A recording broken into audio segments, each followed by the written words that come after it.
So, good morning, you guys. It's Sunday morning, and I have woken up in preaching mode. Preaching Jamie the preacher mode. Anyway, so I had expressed in a previous video how much I absolutely love David Goggins. I absolutely love him. Not in a romantic way. I just adore him. I I watch his videos and I actually subscribe, and so I get periodic notifications of his the videos that he puts out, and I watch nearly all of them, and and then I wanted to reiterate that I also watch. I absolutely adore Esther Hicks. I love Abraham Hicks so much, and I listen to a lot of the videos that come out by them as well. And so I've got these two. I wanted to talk about this. This two, like, they're very dichotomous. I just have to say, because David Goggins would be like, life is suffering, and you're going to suffer, and you're going to wake up, and you're going to know the day is going to suffer, but you're going to wake up anyway. And then you've got Esther Hicks that says life is just easy. Everything comes with ease. Uh, just find satisfaction in everything in your life, and it will all come. I'm sorry, I just think it's really funny. So I'm sitting here going, okay, I mean, really? And so, being the person that I am, who is, I'm very experiential in my life. So in order for me to understand concepts and things, I experience them. And I have to say, the becoming of who I am today was not easy. It was not easy. It was a discipline. It was a discipline, discipline, discipline, discipline every day.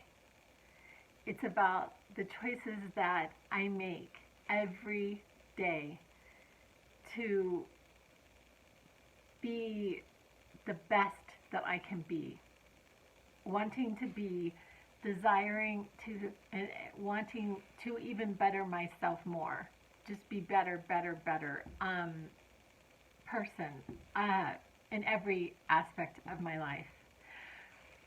And and so I go back to, like, the beginning, because I mean, I feel like I've been doing this for a really long time, but it actually, I had in 2012 I had a huge change, and I'm not prescribing this. I'm not saying anybody else should do this. I am not proposing that anybody else do this, but I wanted to get off of an antidepressant, and that I had been on for many years. That was a very effective medication for me, but I wanted to get off of it, and I got off of it, and it was hard. It was so hard. It was so difficult. I cannot even say how difficult that was, and it took years. It was years before I was better, and it could have been that I was on it for too long, and it is my belief that it changed my brain, and then my brain had to repair itself. That's my belief. That's what I experienced with it.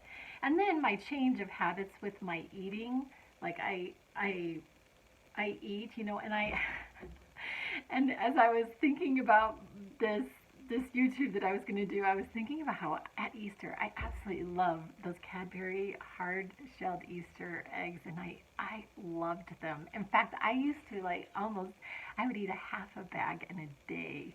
I loved them so much, and so every Easter that comes around, I'm in the store, there they are. Oh God, oh, I would love to have some of those, but I know that my body, it's just not good for my body. It's just not. It's not. It may be good for a tasting in my mouth, but it is not good for my body. Sugar is like the worst thing for me. And then, and then my choice to meditate, to meditate, to meditate. I didn't think I could ever meditate. I had tried to meditate for many, many years, and I didn't think I could do it. And I there were some steps that I took that were helpful for me, and that was putting a timer on. And I don't know why the timer helped me, but and focusing on maybe something in the room like the ceiling fan, or and in my case, I started to hum. I don't even know where that came from. I have no idea. I just started humming.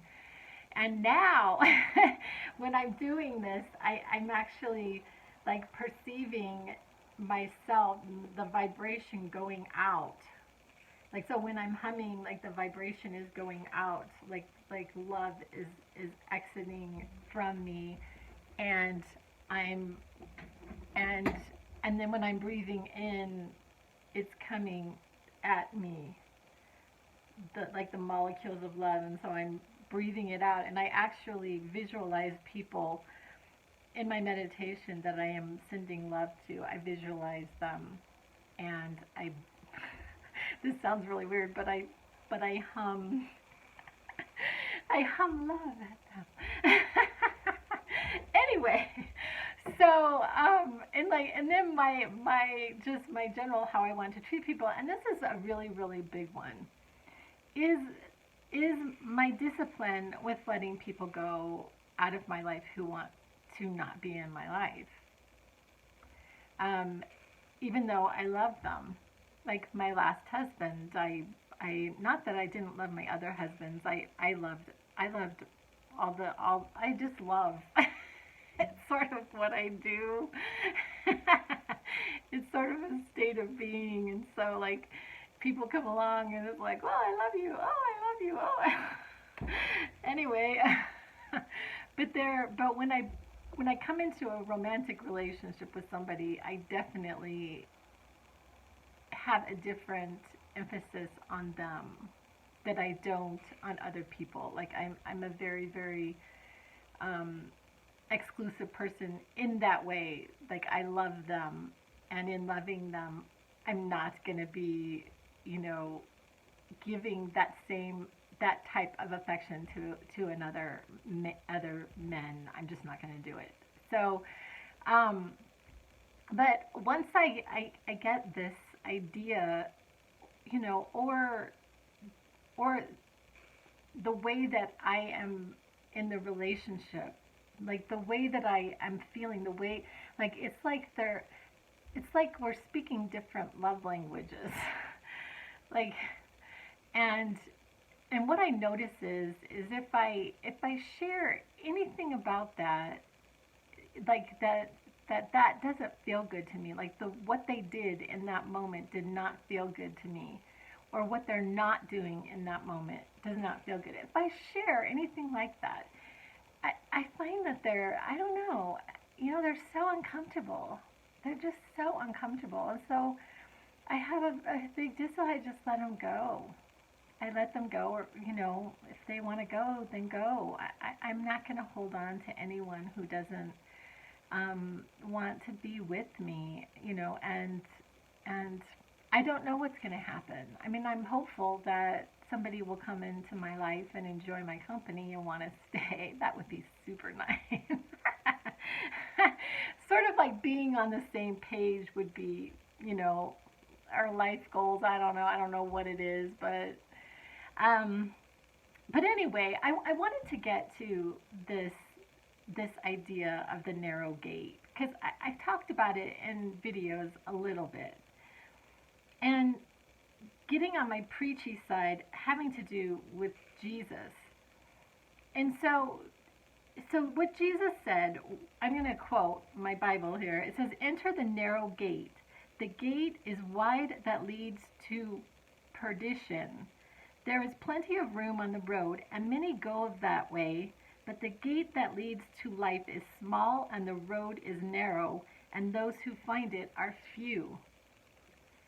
But he also says that his yoke is easy and his burden is light. He says, "Those who are heavily burdened, come to me, because my yoke is easy and my burden is light."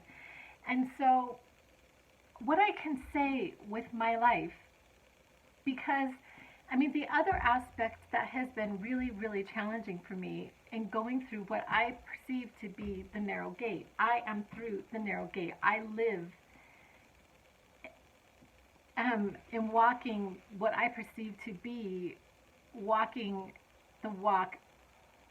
I am a true disciple of Jesus.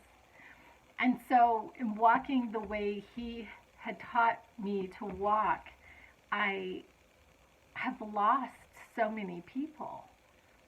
I've lost so many people. I just have. And I mean, so I thought it was interesting. I didn't go out Friday night. I know I did a video and I said I was going out. I drove downtown and then I didn't go.